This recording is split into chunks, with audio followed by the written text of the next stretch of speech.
order. We are going to start this morning with our chaplain prayer, and he's going to lead us in pledges as well. So Lorenzo Hatch, please come forward. Dear Heavenly Father, we thank you so much for this beautiful day. We thank you for our beautiful country and our city. Lord, we ask that you send your Spirit upon us to bless this council, to enable us to discern your will so that we may carry it out. We ask that you be with all of our citizens and all the visitors. We ask that you be with our police officers and firefighters and all of our city employees. We ask this in all things through Jesus Christ our Lord. Amen.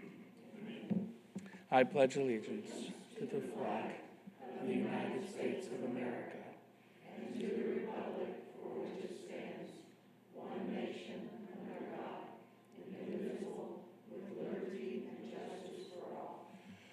Honor the Texas flag. I pledge allegiance to thee, Texas, one state, under God, one and indivisible.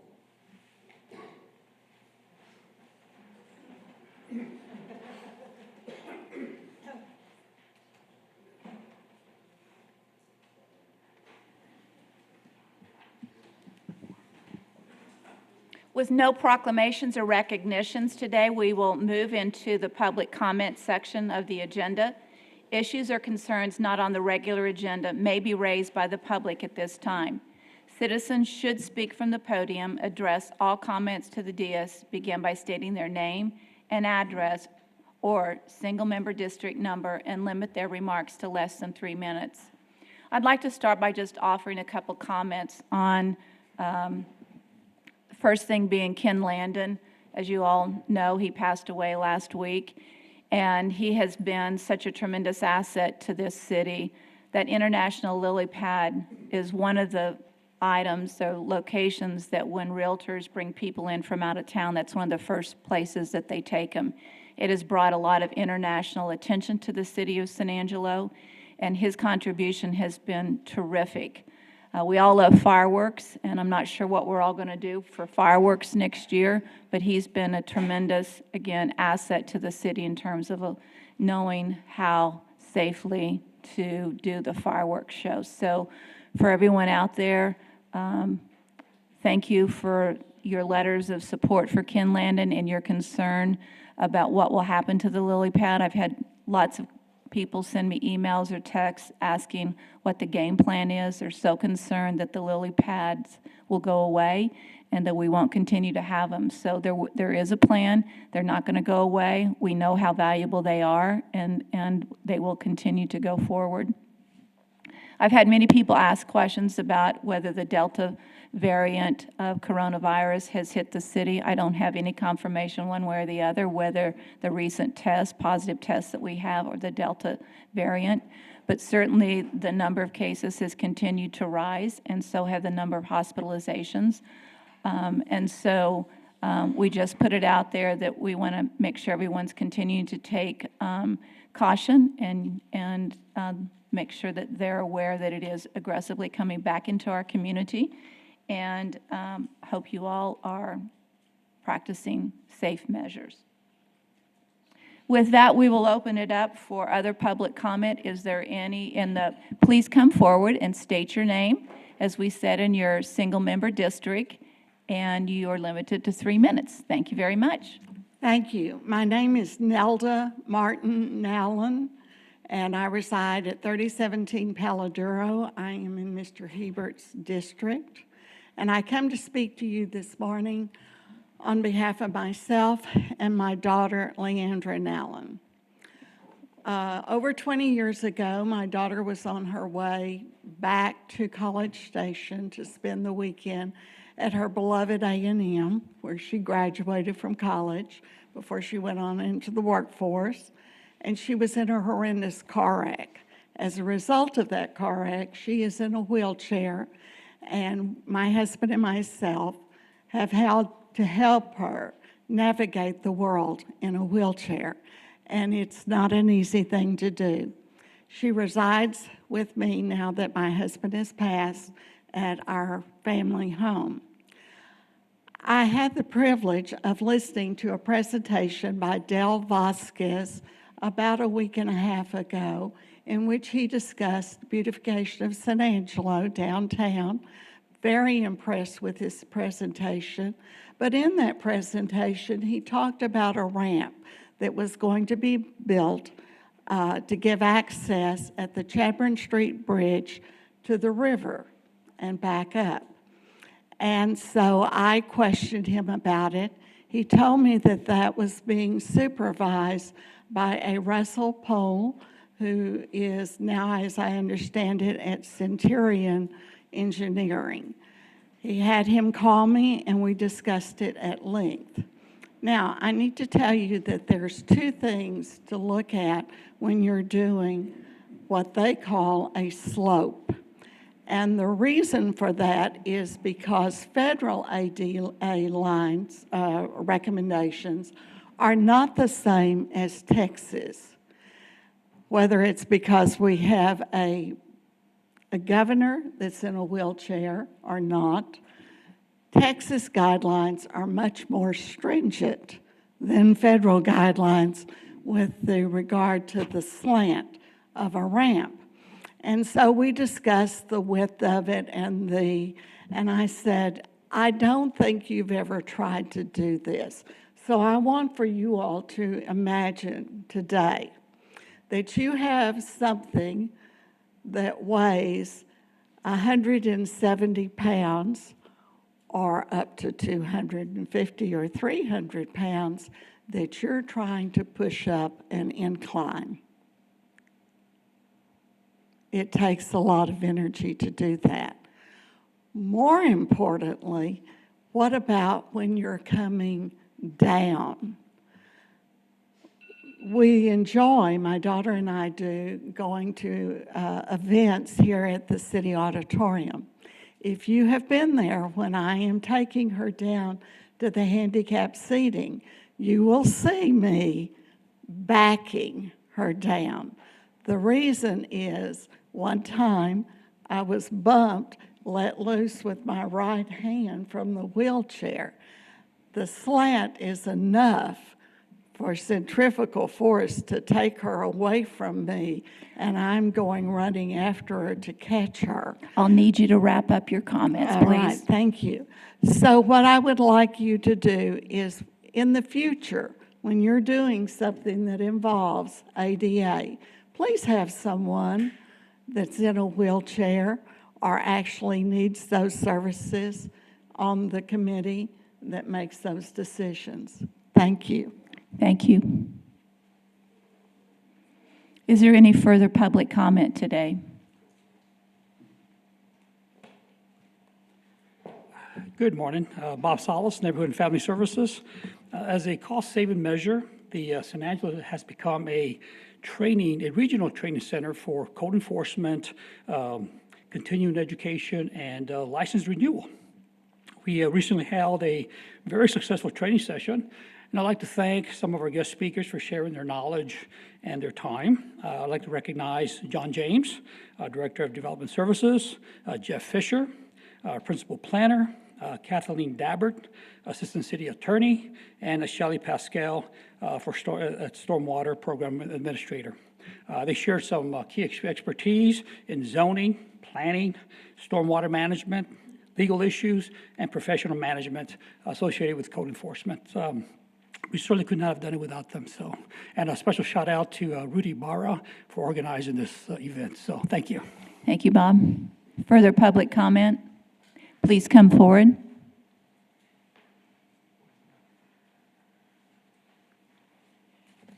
I'm Mary Casper, 3205 Country Club Road. I actually do not live in the city, but I do pay a whole lot of taxes here, especially sales tax from Amazon.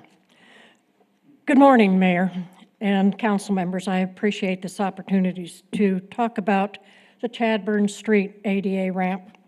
My first thoughts on hearing about this ramp is it's going to be one heck of a long ramp down along the river, given the requirements to be able to push a person up there in a wheelchair with ease. The second one was, all I could envision was Eddie the Eagle from the 1988 Calgary Olympics, who competed for Britain in the ski jumping. I could see him just sliding on down there and taking off and going across the river. My third thought was it's going to be a very attractive nuisance for every skateboarder in town. Then I got to wondering why a ramp. Did the city receive a lot of requests from the wheelchair-bound population for this to get access from the river up to the street level? Are they not like the rest of us to go ahead and walk from one spot to another, get in our car, and then drive up to the Scoop or then any of the restaurants? That's what I do. It's a whole lot easier. I've looked at the design. It's now 4 switchbacks. Well, that got my memory, my images going, and all I could think of was the Jamaican bobsled team going on down there, and given Snowmageddon, I can foresee that. If we ever get another snow, that's going to have to be blocked off. Why a ramp? Here's 1 in 12, the top.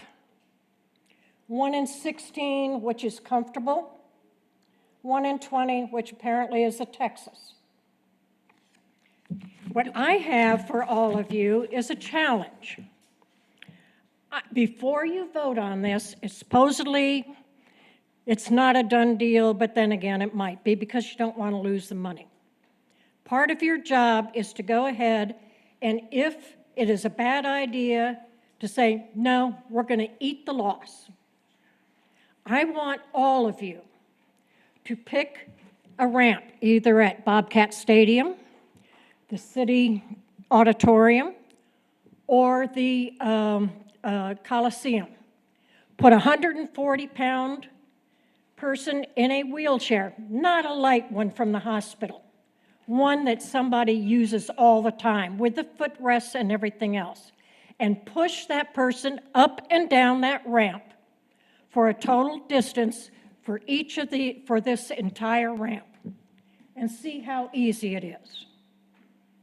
The people that should have been consulted, that are the experts in a ramp and how to use them, are the people in wheelchairs. That's who you should have consulted. Surely the city has employees that are in wheelchairs and could have been consulted. Thank you very much. Further public comment? Please come forward.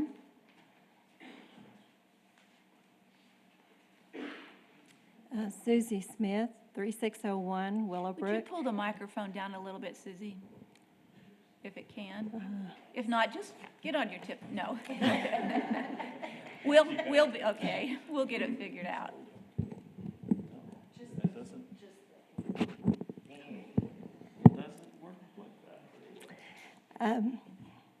My thought when I found out about the ramp was, I just wonder how much.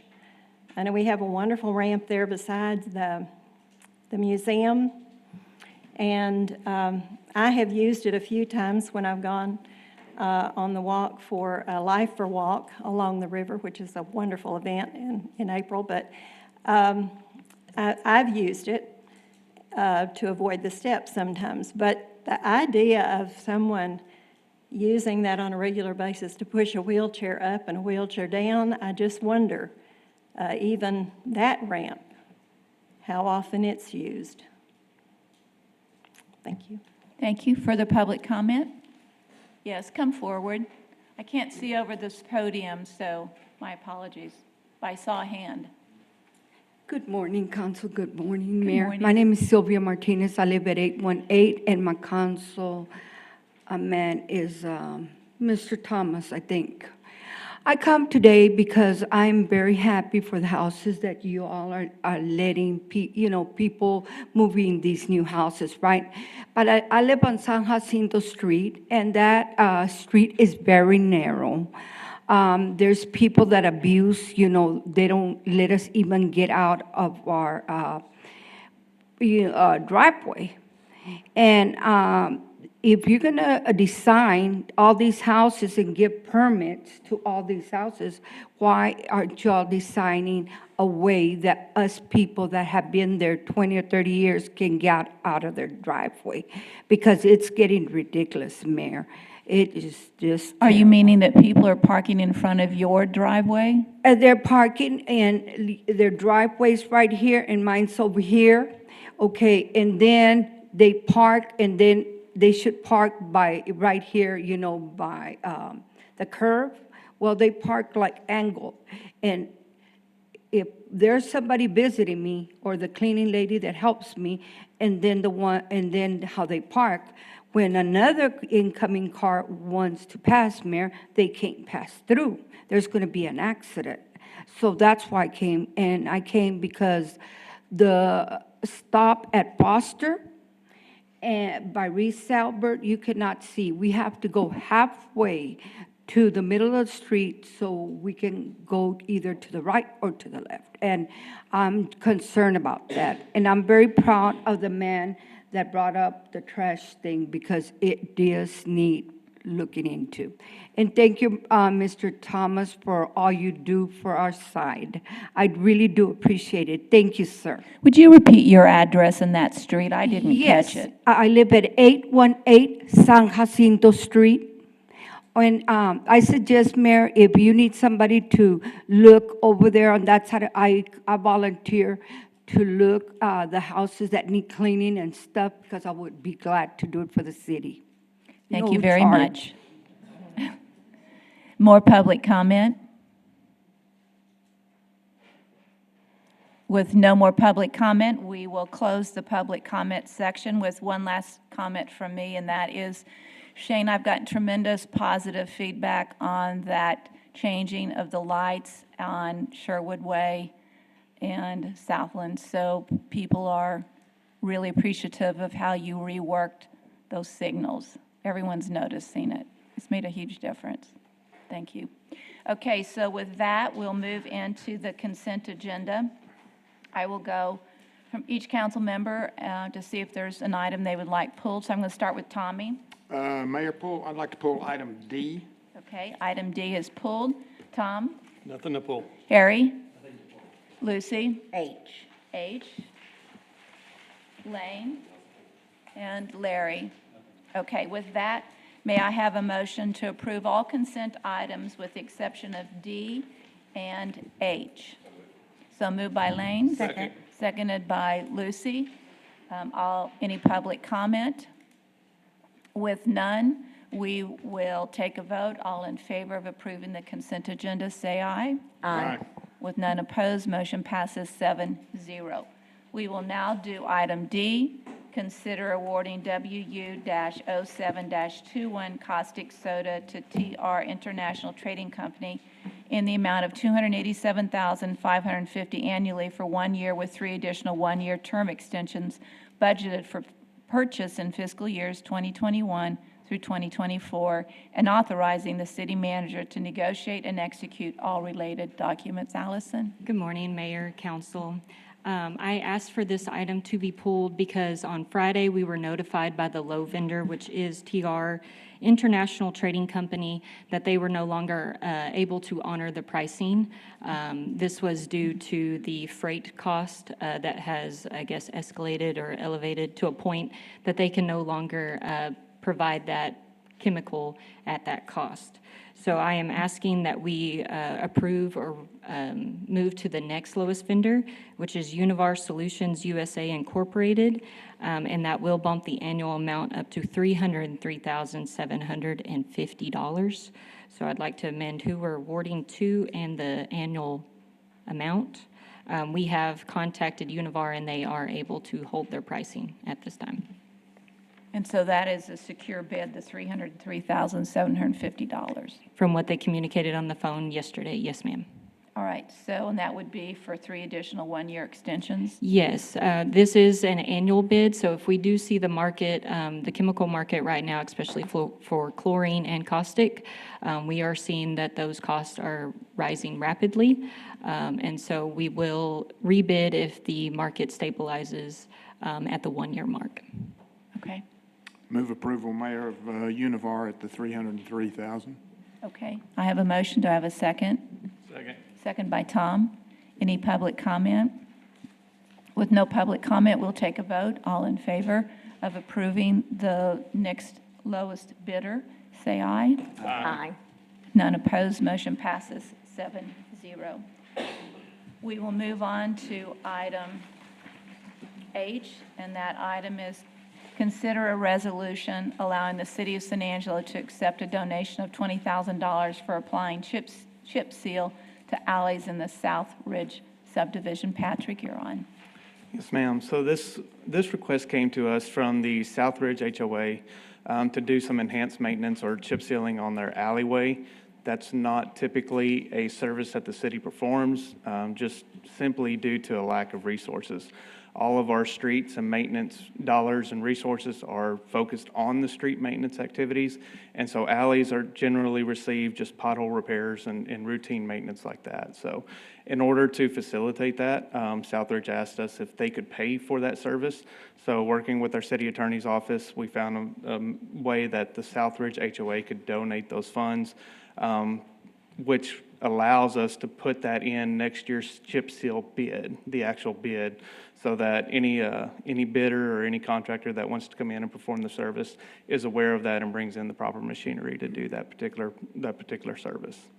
Thank you, Patrick. I just wanted to inform the citizens of what was going on when they would see this, not think that the city was going to go ahead and pay for the services to an alley, because I know we would be getting phone calls going, why did they get their alleys done and everything? So that's mainly what I wanted to bring up.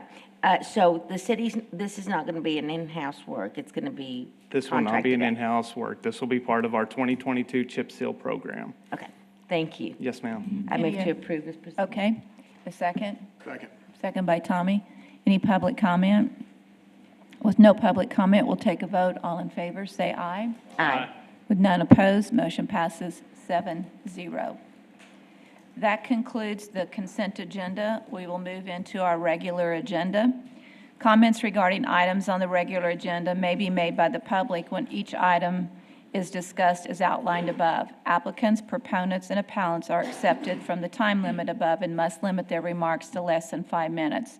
The first item on the regular agenda, item A, is a presentation and discussion regarding Chapter 7, Health and Sanitation, Article 7.02, Property Maintenance, Section 7.02.063, Weeds and Vegetation of City's Code of Ordinances.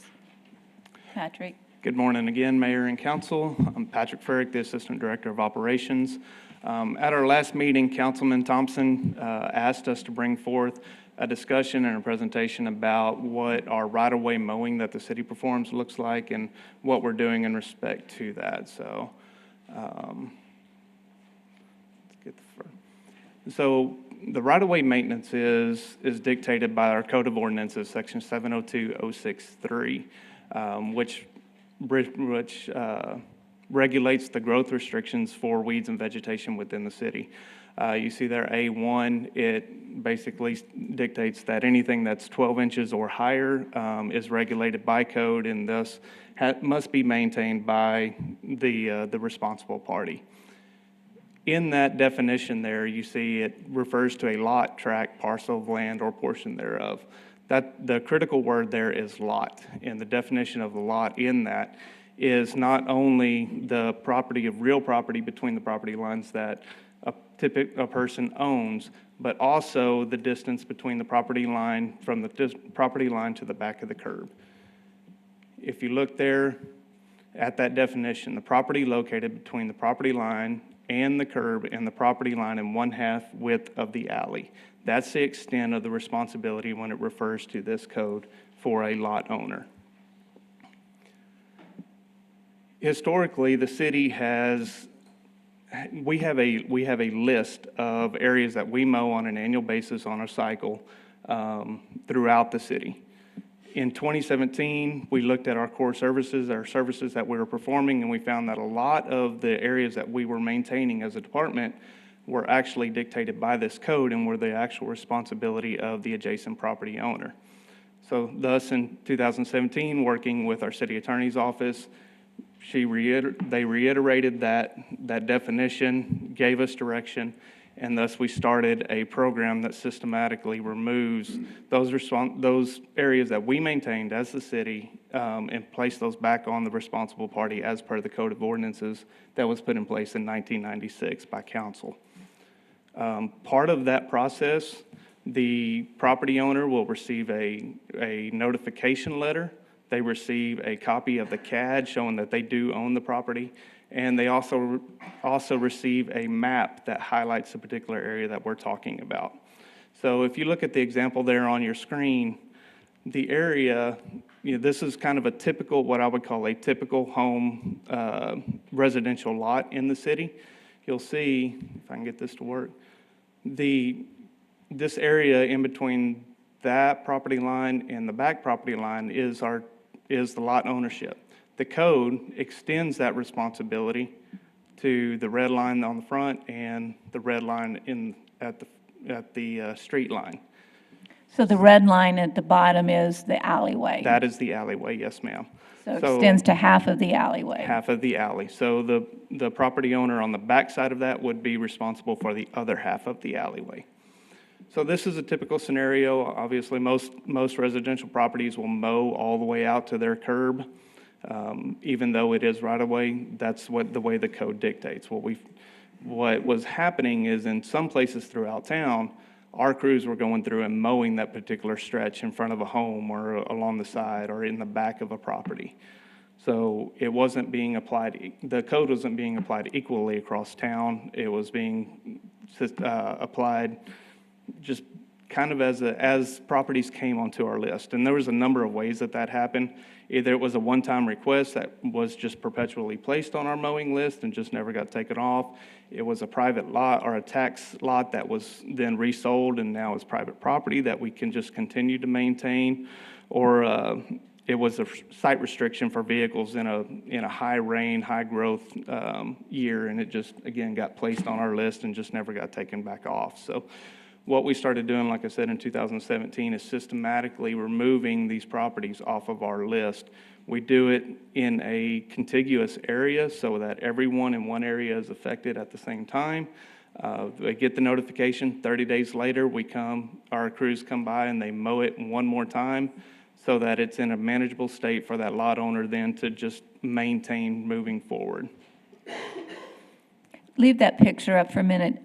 What I see and what needs clarified is very often you see weeds growing at the base of the curb onto the street. So if it's between the street line and the curb line, there's a lot of weeds. So who's responsible for cleaning those weeds? Right. We also saw direction from the city attorney's office on that particular area as well, and it was determined that the city is responsible for that particular area. If it's growing between the gutter line and the street and that small crack between the asphalt, that's the city's responsibility to maintain. I will go on to say that every little bit helps, though. So if a property owner could, we definitely won't shake our finger at that assistance. So. This next slide here kind of shows what we would call some non-standard examples or the extremes. So we saw what a basic example looks like. The property owner mows to the front of their curb. They maintain behind their fence in their alleyway. Some of these examples, like the top picture there on North Chadburn Street, you have a more substantial ditch in front of the home. And so in that particular case, the code still applies. It's still from the roadway to the center of the alley or the back of the lot. In this case, there's not an alley, so it'd be to the back, to the owners behind the particular property line. So In the next case on Mimosa and Lakeview Heroes Drive, those properties actually stretch between two right-of-ways or two roadways. So in this case, they don't have an alley, but they do have two adjacent roadways. So the way that the code reads, it's between the property line and the back of the curb. So you have a back of the curb on the front portion of the home on the address side, and you also have a lot line to the back, to the curb on the back side of the property as well.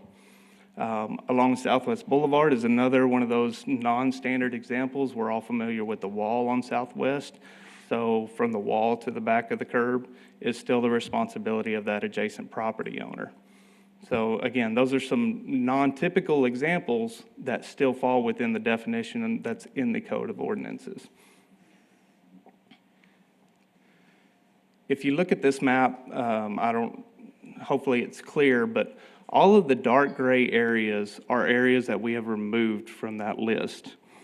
Just to kind of put it in perspective, we sent out over 390 notifications since 2017, letting property owners know that the responsibility is going to move from what the city has maintained over to how the code dictates.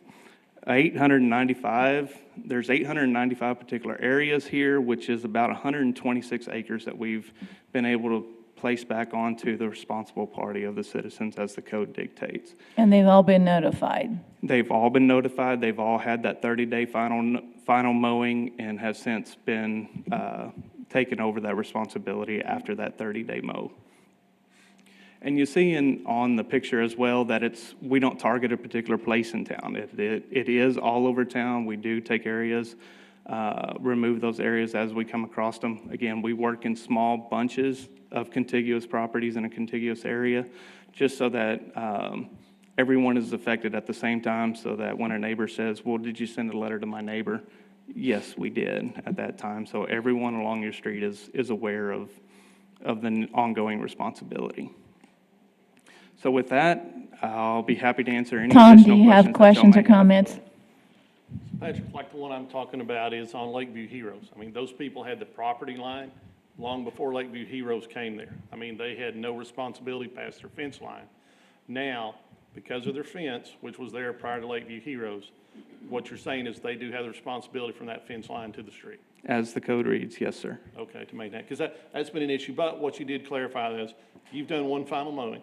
We will. And Yes. as long as they keep it to that standard, it's okay. It's okay. Right, so some of them have a fence line there that to clear the brush out of the fence line would be pretty labor intensive. But Clearing the brush out of the fence line isn't what we were talking about in this Okay. in this regard.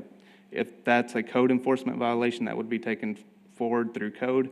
What we were talking about is strictly the maintenance activity, because we would maintain the brush in the fence line, even if it were on our list. So we would just be mowing.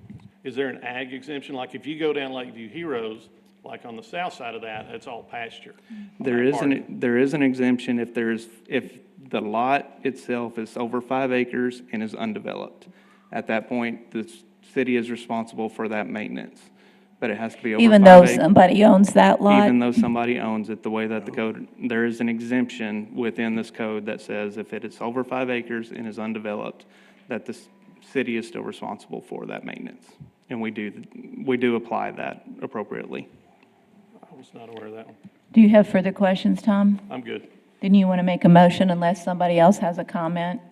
Or do we need to make We're not even we don't voting on know. it. Okay, so we're good. Patrick, I thank you for putting that up. I've had lots of people call about that. I've got I just need people to know they weren't picked on because Right. they were unfortunately in my district. But anyway, long story short, And guilty by just- association. And just to reiterate, every single letter that goes out is reviewed by myself, and/or if there's a question to it, we bring it up to Shane, city attorneys, just to have a good clarification. So none of these are done just across the board. Every one of them is looked at in particular to make sure that the code is applied appropriately for each property, so. I've got one final one, Patrick, and it's a thought that just popped up. Some of these people are elderly and they don't have the facilities or the utilities to go and maintain this. And what was brought up to me was, could they pay the city to maintain that the way it has been?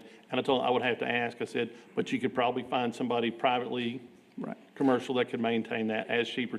And I'd have to verify with city attorney's office, but At that point, I think we would be competing with private industry, and as I understand it, we're not allowed to I compete. think that gets with- too complicated. with I think we private have to industry. clear black and white ruling on what we do or don't do. Right. I don't think the city could keep up with, today I we want it, couldn't. tomorrow I don't, this one does, that one doesn't. That's just too much bookkeeping work. And so I think it has to be a clear black and white ordinance that says, no, we don't.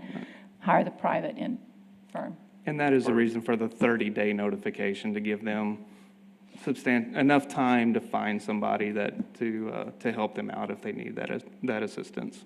All right, cool. Thank you, Patrick. I'm good. Okay, thank you, Patrick. Thank you. We will move on to item B on the regular agenda. It's the first reading and public hearing of an ordinance for CP 21-04, an amendment to the City of San Angelo's comprehensive plan, changing certain lands from the commercial future land use to the neighborhood center future land use, being 20.432 acres located at 5702 Melrose Avenue, and 2, an ordinance for PD 21-02, a rezoning from the planned development zoning district, which allowed general commercial uses on approximately 30 acres, to a planned development zoning district to allow for a multifamily housing complex comprised of single-family dwellings on 20.432 acres located at 5702 Melrose Avenue. John, you're on. Thank you. John James, Director of Planning and Development Services. As you mentioned, this is on Melrose, just off the freeway in the Bluffs neighborhood. You can see here currently the future land use designation for that area is commercial. The current zoning is also for a planned development, but with a base commercial zoning. As you know, this property came forward for a multifamily housing development. At the time, they received a conditional use to allow that within what was the underlying commercial zoning.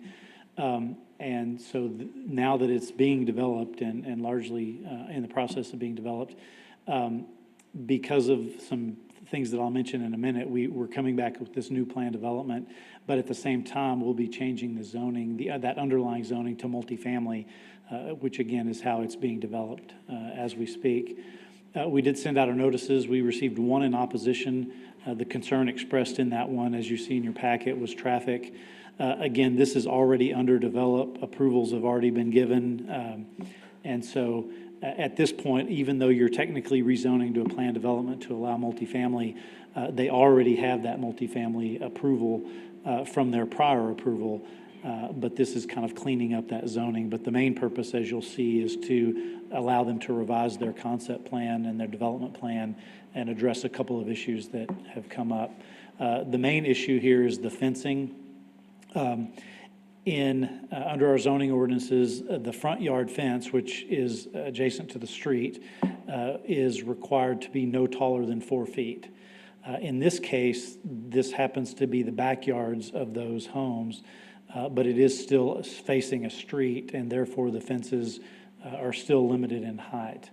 They're also limited in setback, and so if they were to push these fences back significantly, they could keep the 6-foot height of fence, but if they're going to have it out close to the street, it has to be a maximum of 4 feet. Went through a whole process where they requested some alternatives and a variance for this kind of thing. Ultimately was not approved by the Planning Commission, and so this is the compromise, this plan development. It will allow them to keep that 6-foot fence as they have desired, but it will also have them push that back a little ways. Some of staff's concern was with a fence being right next to the sidewalk, as you can see here, and so what they'll be doing is pushing the fence back to where it's all even, and you can see there in this picture over here how that fence juts back around that utility equipment. The new fence will be even with that fence, so basically pushing it back 7 to 10 feet. Does that mean the utility would be in someone's backyard? No, that utility box will still be on the street side of the fence. It's just the fence that you see there that's right up on the sidewalk. That piece will be pushed back. So to it be will even with reduce that other aggressively fence. someone's backyard? Yeah, now some of that is already, but short answer is yes. In order to keep the 6-foot fence, they're willing to push that fence back that 7 to 10 feet. Here's just a couple more pictures. You can see on the left how that fence creates kind of a wall along that sidewalk which doesn't really meet sidewalk standards. You like to have what's called a shy distance, where along the sidewalk, you've got some space on either side. If someone's pushing a stroller and a wheelchair, you don't have that barrier right next to them. That's part of the reason for pushing the fence back a little. And then on the right there, you can see the backyards of those homes. Even pushing the fence back, those will still have fairly substantial backyards. Again, these are apartments, although they're single family each unit, it's developed as an apartment complex. And so for that type of housing, these will still be fairly significant sized yards compared to a lot of apartments. Just a few pictures within the development. I'll note that on their concept plan, there's some other minor amendments to things like landscaping and sidewalks.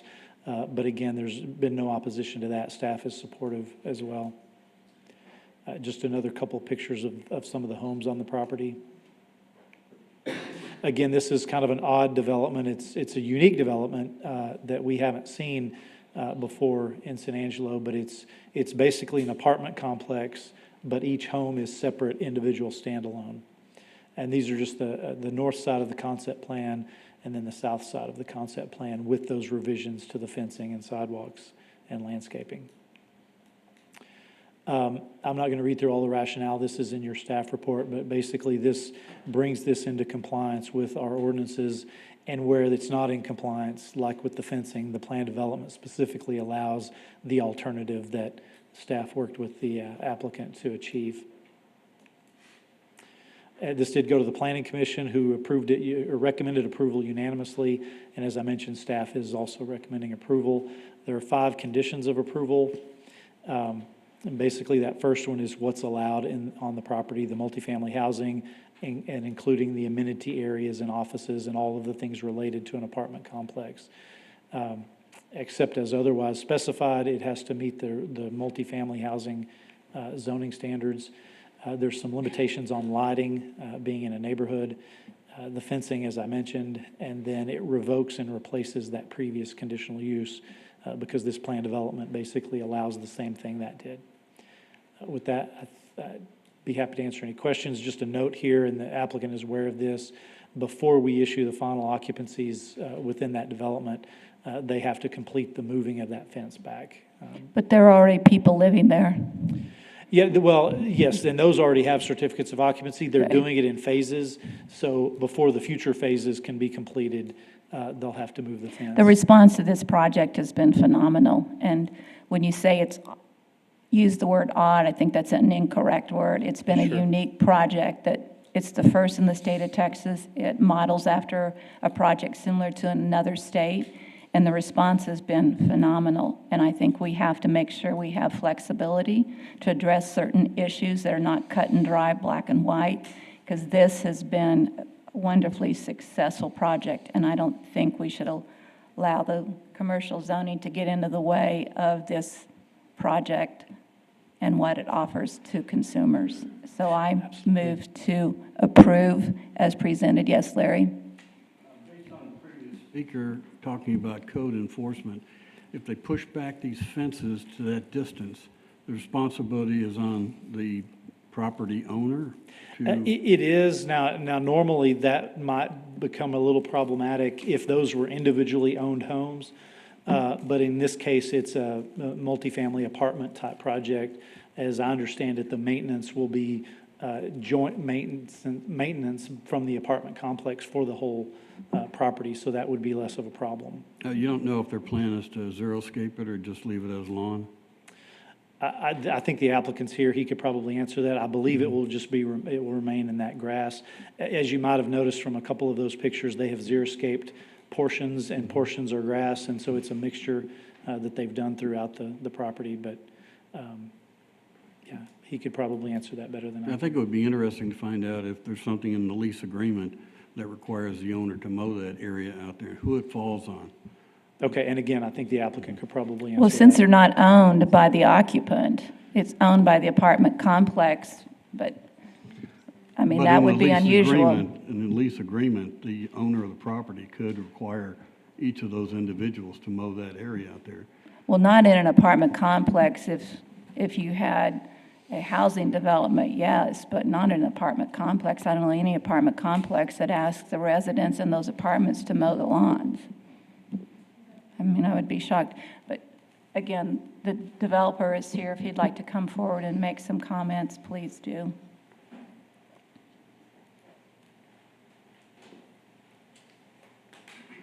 Good morning, everyone. Good morning. Justin Harden, one of the principal owners, here to answer any questions. I guess I'll start with yours. We maintain all of the, as the mayor said, we'll maintain all the mowing. There's gates on each. We have a contract with the local landscaping company that comes in and mows all the green space. And then to answer your other question about after we push back the fence, the 5 additional feet to make it 10, we'll add the rocks, the xeriscape, but we'll add plants in that shot distance. Further questions or comments? I'll second your motion. Thank you, Tommy. Any other public comment? Thank you. Thank you. Thank you, Justin. With none, we'll take a vote. All in favor, say aye. Aye. None opposed. Motion passes 7-0. That concludes the regular agenda. We will now move into the closed session, executive session under the provision of Government Code Title V, Open Government Ethics, Subtitle A, Open Government, Chapter 551, Open Meetings, Subchapter D. Exceptions to requirement that meetings be open under the following sections. A, Section 551.072, deliberations about real property regarding Beaver FT addition and surrounding properties. We need some instruction in terms of where we're going to go. Okay. Okay. This meeting back to order. There are no items to discuss in closed session, so we'll move into the consideration of approving various board nominations. Economic Development Corporation, Chris Evett, my appointee to an unexpired term ending February 2022, and Tax Increment Reinvestment Zone, Jason Fernandez, SMD 3 to a third term, and Tony Hunter, SMD 5 to a second term, both ending July 2023. May I have a motion to approve both of those? So moved. So moved. One, Tommy, and the seconded by Lane. All in favor, say aye. Aye. None opposed. Passes 7-0. Are there any announcements in consideration for future agenda items? With none, we will have a motion for adjournment, Move we please. adjourn at 9:48, Mayor. Perfect. 9:48, adjournment. All in favor? Aye. Mayor, is our next meeting on the 27th? No, that's a budget meeting that starts at 9 a.m. in this room. Okay. Okay. All right. With that, we are adjourned. Tuesday.